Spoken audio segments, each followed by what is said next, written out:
Assalamualaikum Pak. Waalaikumsalam. Assalamualaikum Pak. Waalaikumsalam. Assalamualaikum Pak. Waalaikumsalam. Assalamualaikum Pak. Waalaikumsalam.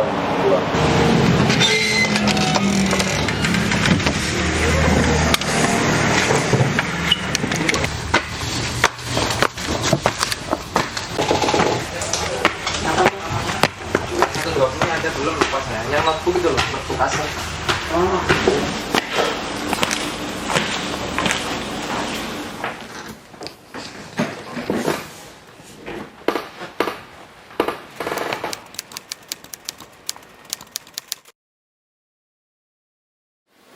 Nama saya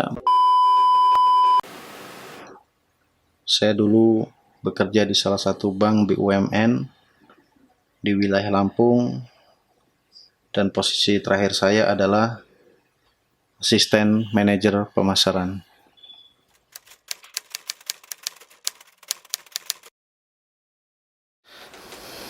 Saya sudah pernah mengisi hampir di semua bagian unit kerja di bank tersebut.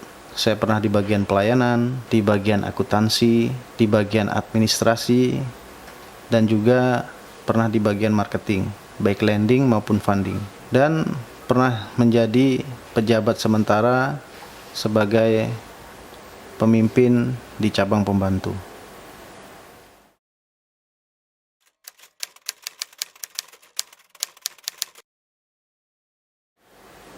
Saya bekerja di bank kurang lebih selama 13 tahun, dari tahun 2001 dan resign tahun 2014.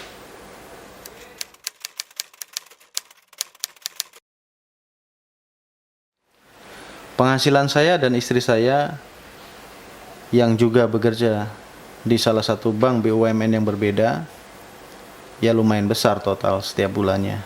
Tapi karena mungkin penghasilan kami yang tidak berkah, ya setiap bulan habis begitu saja. Ya banyak penyebabnya. Selain kewajiban-kewajiban di bank, salah satunya anak kami sering sakit. Mulai dari anak pertama yang harus terapi paru-paru, kemudian anak ketiga saya harus operasi jantung, yang membuat kami harus bolak-balik ke salah satu rumah sakit di Jakarta.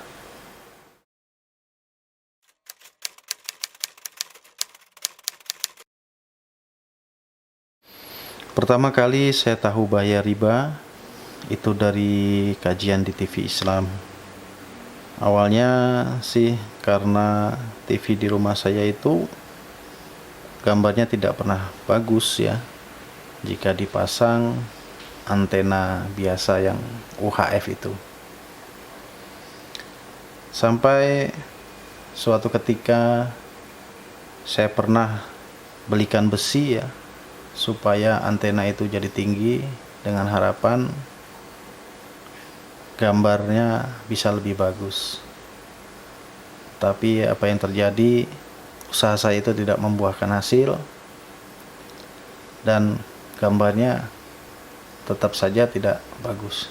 Setelah saya cek ke tetangga sebelah rumah saya yang juga menggunakan antena biasa, ternyata gambarnya bagus, bening, jernih, padahal antena UHF-nya cuma diletakkan di atas genteng. Waktu itu akhirnya saya dengan sangat terpaksa memasang parabola. Kenapa terpaksa? Karena waktu itu yang ada di pikiran saya, kalau saya memasang parabola, maka saya tidak bisa lagi menonton hobi-hobi saya yang dulu, seperti menonton bola, nonton MotoGP, dan lain-lain ya, tontonan yang kurang bermanfaat itu. Saya waktu itu ketakutan bakal nggak bisa nonton lagi nih kalau pasang parabola. Tapi karena saya melihat anak-anak saya yang selalu menonton TV yang gambarnya kurang bagus ya, burem, banyak semutnya, maka waktu itu saya berpikir kasihanlah sama anak-anak saya mengalah saja. Tapi Masya Allah, Alhamdulillah, justru hikmah dari memasang parabola ini luar biasa merubah hidup saya. karena ternyata di parabola tersebut siaran-siarannya banyak siaran channel dakwah Islam, dan saya mulai belajar banyak dari siaran-siaran TV Islam tersebut.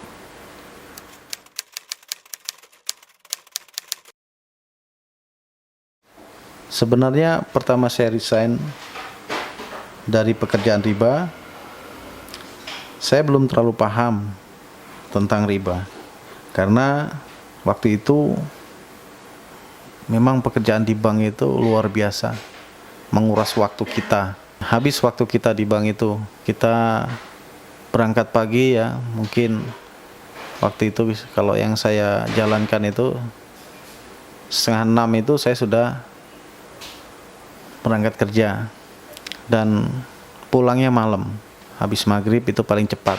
Bahkan pada saat saya di bagian akuntansi ya, itu saya sering pulang larut malam. Tapi setelah resign, alhamdulillah saya memiliki banyak waktu ya, terutama di pagi hari dan malam hari. Dan waktu-waktu luang saya itu saya pergunakan untuk mempelajari Islam, untuk belajar lagi bagaimana itu Islam, belajar agama melalui siaran-siaran TV dakwah yang ada di parabola tersebut. Dan dari situ saya mulai paham tentang bahaya riba. Setelah saya resign dari bank, saya mulai fokus dengan usaha saya. Waktu itu kebetulan lokasi usaha saya atau di belakang toko saya itu ada sebuah masjid. Awalnya sih karena saya selalu standby di toko ya, jadi setiap azan zuhur dan azan asar saya selalu menyegerakan untuk sholat berjamaah di masjid. Kenapa? Waktu itu saya mikirnya simple. Kalau saya sudah sholat, saya merasa tenang untuk melakukan aktivitas. Makanya ya udah sekalian aja jamaah. Tapi saya waktu itu belum tahu keutamaan berjamaah di masjid. Waktu itu seperti itu saja saya berpikirnya, dan waktu itu juga belum 5 waktu ya berjamaah di masjidnya. Ya hanya zuhur, asar, terkadang maghrib ya, kalau saya masih di toko maghrib saya juga berjamaah di masjid. Tapi setelah saya merasakan nyaman dan enaknya gitu kita berjamaah di masjid, terus setelah saya tahu keutamaan jika kita sholat berjamaah di masjid, waktu itu saya bertekad saya harus 5 waktu sholat berjamaah di masjid. Dan Masya Allah, memang hidayah itu harus dijemput ikhwah. Jadi dari kebiasaan yang mungkin sederhana ya, kebiasaan sholat berjamaah 5 waktu di masjid itu, yang memang sebenarnya itu memang perintah dari Allah untuk kita yang laki-laki ini wajib hukumnya berjamaah di masjid. Setelah saya jalankan, Masya Allah banyak sekali kebaikan-kebaikan yang menghampiri saya, yang sebelumnya tidak pernah terpikirkan. Saya tidak pernah menyangka bisa secepat itu meninggalkan rokok, karena maklumlah bagi kita semua bahwa berhenti merokok itu sangat sulit ya, karena dia ada zat-zat adiktifnya ya yang membuat kita kecanduan. Alhamdulillah setelah saya belajar dan tahu tentang dalil-dalil tentang bahayanya rokok, Alhamdulillah saya tidak perlu mengurangi sedikit-sedikit atau pelan-pelan berhentinya, tidak perlu saya. Alhamdulillah waktu itu begitu saya tahu memang hukum merokok itu adalah haram,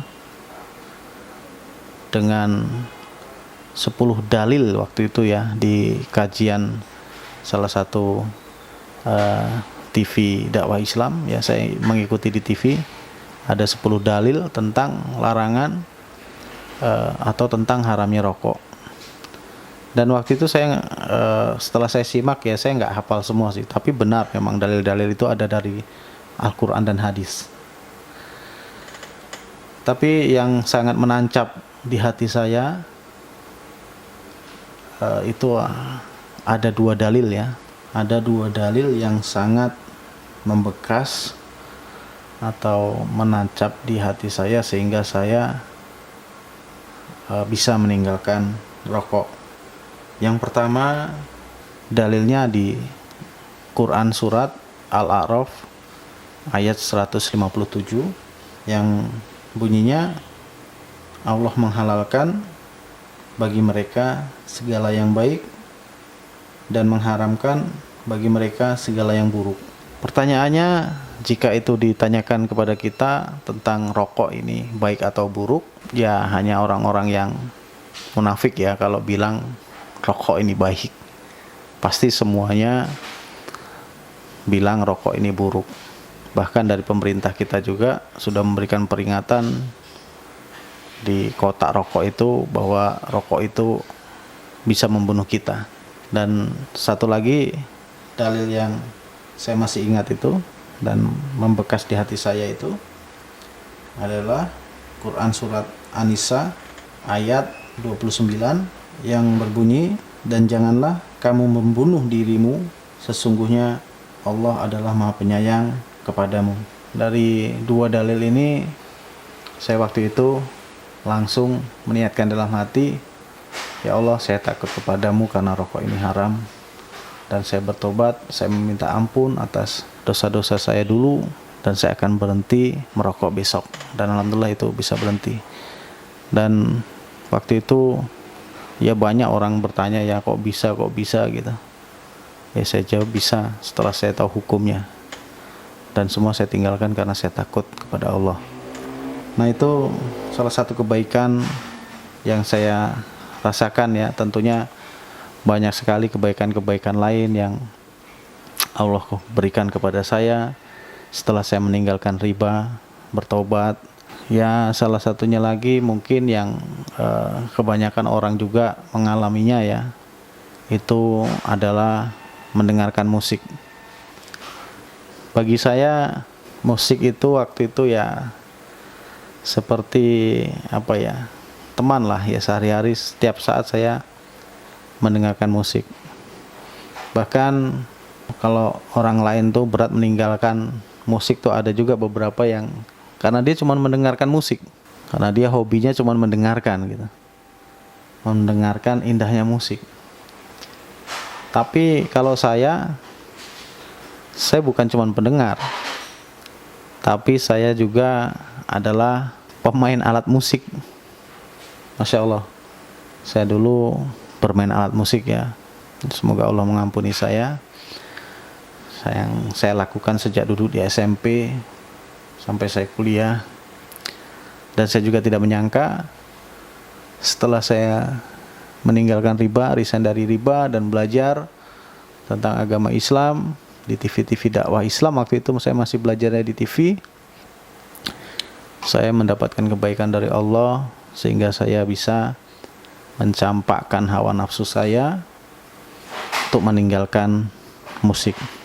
Kemudian masih banyak lagi kebaikan-kebaikan yang alhamdulillah setelah saya mengenal kajian-kajian sunnah di TV, saya mencoba untuk mengikuti kajian-kajian di daerah saya ya, kajian-kajian sunnah di daerah saya, dan alhamdulillah saya bertemu dengan orang-orang atau teman-teman baru yang insya Allah teman-teman yang soleh, teman-teman yang baik, yang selalu mengingatkan kita dalam kebaikan, insya Allah. Dan masih banyak lagi kebaikan-kebaikan yang Allah berikan kepada saya setelah saya resign dari bank, ya, yang tidak mungkin saya ceritakan satu persatu ya. Insya Allah masih banyak lagi yang lain.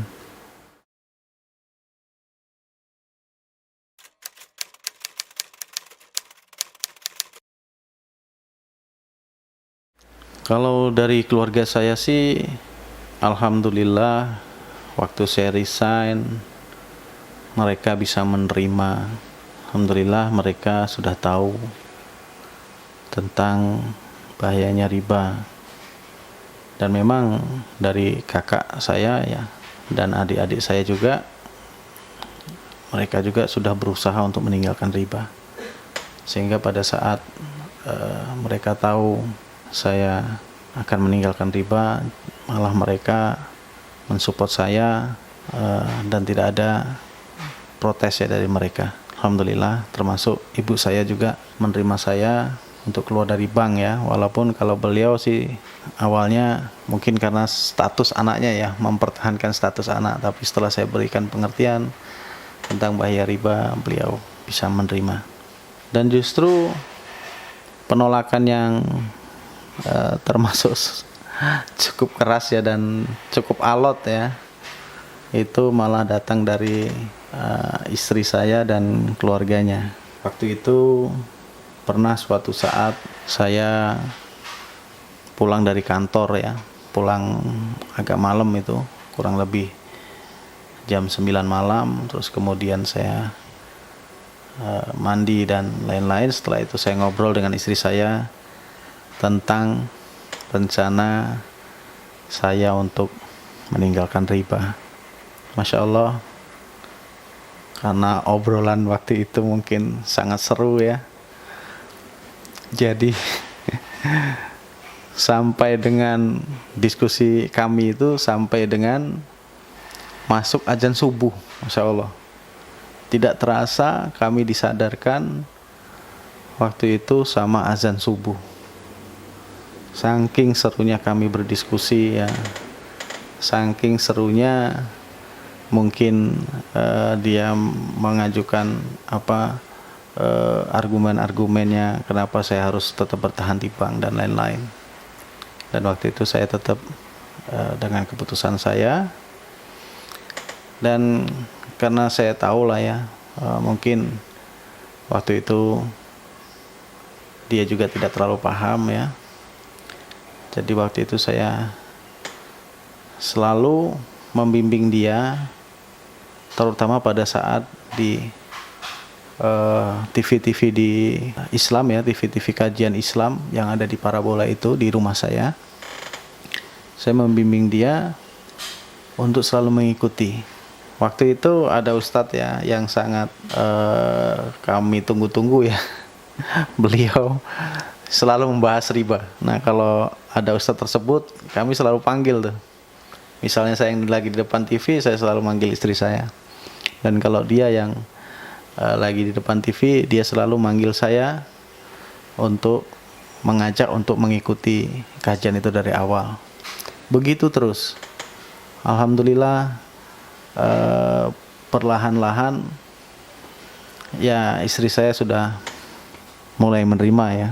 Pada saat istri saya sudah mulai bisa menerima ya, walaupun ya waktunya nggak sebentar itu, saya menunggunya itu dari keinginan saya resign dari bank itu 2 tahun itu, jadi bukan waktu sebentar ya. Karena alhamdulillah waktu saya ngaji itu selalu diingatkan sama ustadz-ustadz kita harus lembut sama istri kita, tidak boleh kasar, tidak boleh yang menyakiti.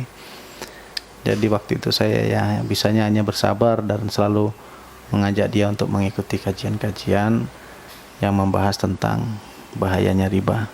Dan 2 tahun waktu yang tidak sebentar ya bagi saya menunggu, sampai akhirnya istri saya ridho, dan akhirnya saya langsung di tahun 2014 saya mengundurkan diri dari bank tersebut.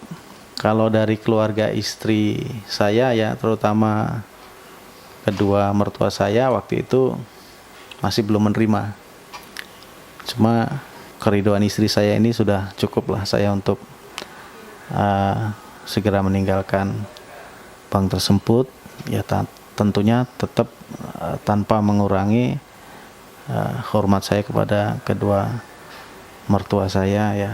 Saya walaupun beliau shock pada saat awal-awal itu ya, saya tetap berusaha meyakinkan bahwa riba itu sangat buruk bahayanya, sangat berbahaya, dan perintah Allah kepada kita untuk meninggalkannya.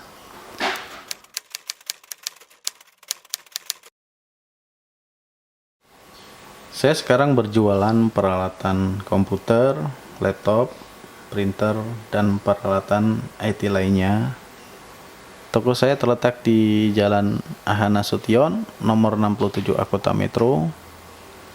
Dan alhamdulillah saya juga sudah mempunyai cabang di Jalan Lintas Timur Simpang 5 Unit 2, Tulang Bawang.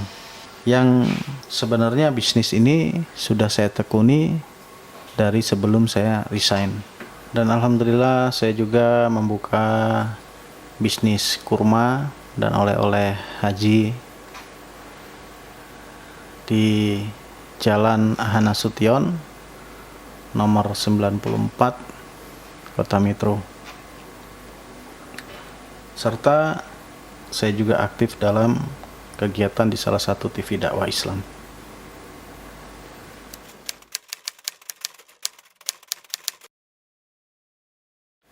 Teruntuk teman-teman saya yang masih bekerja di lembaga riba, dan secara umum kepada saudara-saudara muslim lainnya, jika sudah berniat untuk hijrah, jangan cepat menyerah hanya karena adanya penolakan atau ketidaksetujuan dari orang-orang terdekat kita.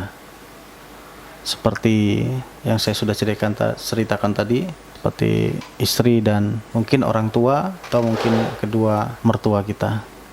Yang kita harus lakukan dan harus kita ingat adalah pada saat kita dihadapkan antara ketaatan kepada Allah dan ketaatan kepada orang tua, ya tetap kita harus memilih ketaatan kepada Allah.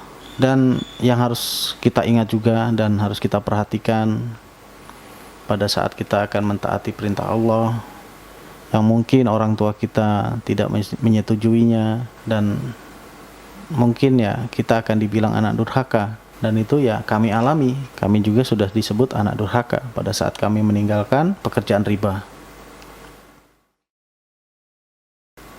Mungkin yang harus Anda ingat adalah kita harus selalu taat kepada Allah dan tetap kita hormati orang tua kita. Kita berdakwah dengan akhlak kita sabar, dan alhamdulillah itu pun saya lakukan sehingga lambat laun mereka juga bisa mengerti, dan bahkan mereka juga heran gitu, kenapa kok bisa sabar gitu, nggak marah gitu, nggak dengan perlakuan yang sudah mereka lakukan pada kami.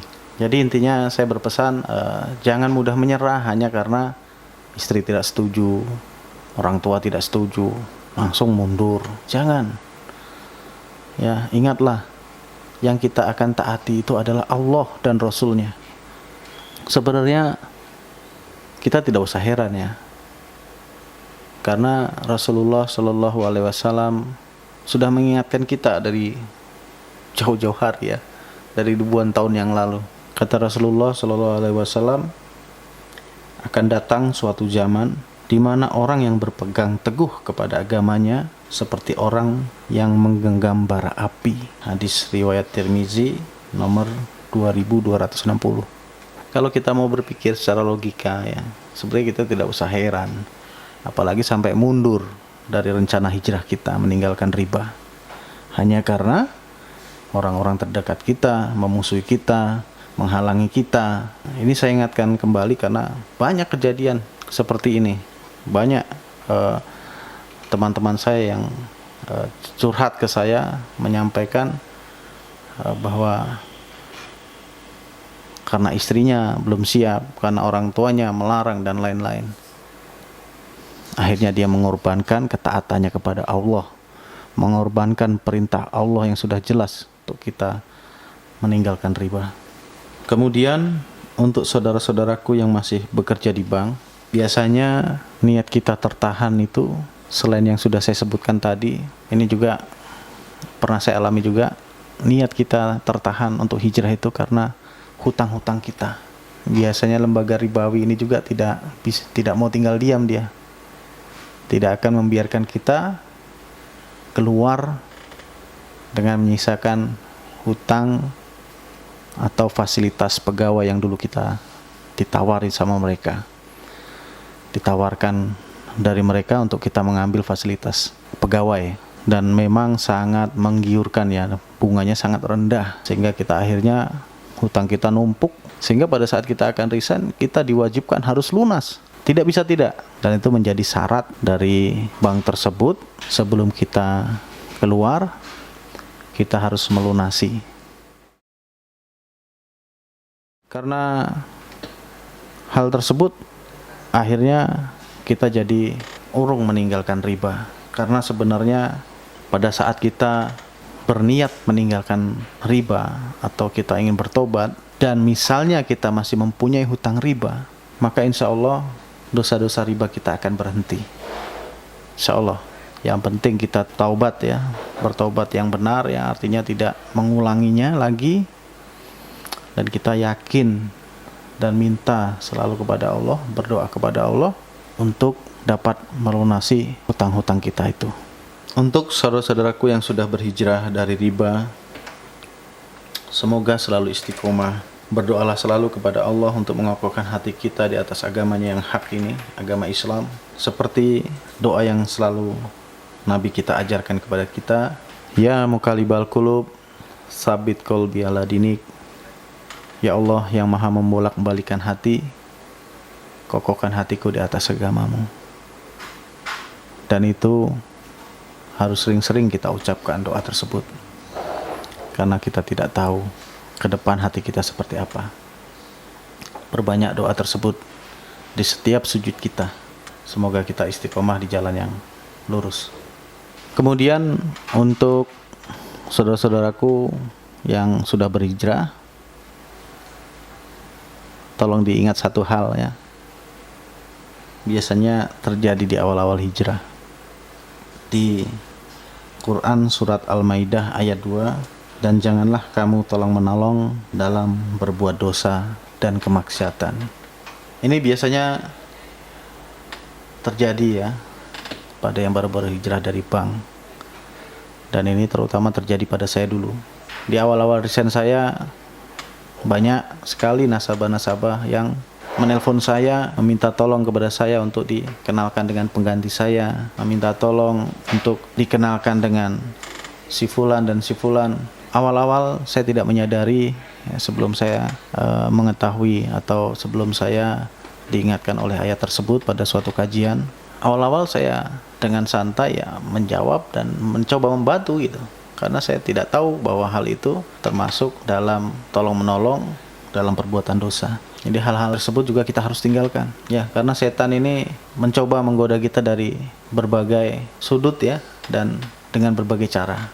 Dan setelah saya resign pun, setelah saya tahu di surat Al-Maidah ayat kedua ini, saya pun waktu itu ada cerita yang cukup cukup seru lah ya.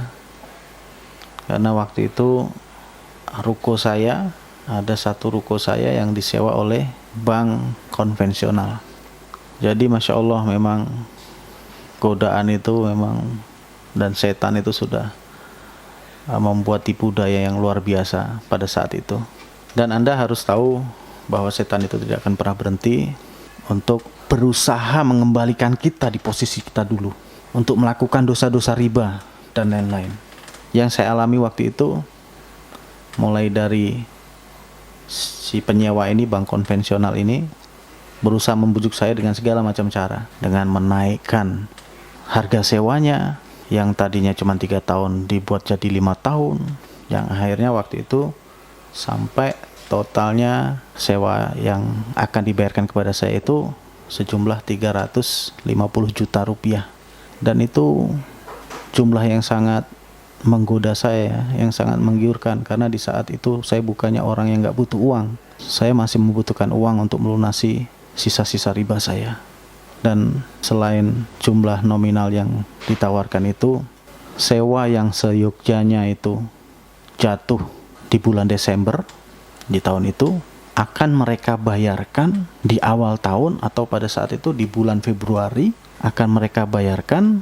Yang penting saya mau memperpanjang sewa ruko tersebut. Singkat cerita, saya alhamdulillah Allah berikan kekuatan iman kepada saya sehingga saya mampu menolaknya. Alhamdulillah. Sehingga saya tidak terjerumus lagi dari dosa-dosa riba. Nah, ini saya sampaikan supaya Anda ingat ya bahwa syaitan laknatullah tidak akan pernah tinggal diam. Setelah Anda berhijrah, Anda pasti akan tetap digoda dengan berbagai macam cara untuk kembali ke dosa-dosa riba itu.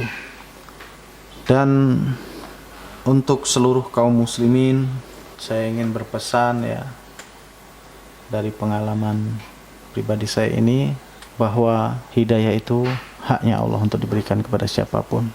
Tapi kita tidak bisa diam-diam saja tanpa menjemputnya. Jadi hidayah itu tidak akan datang ketika kita tidak menjemputnya.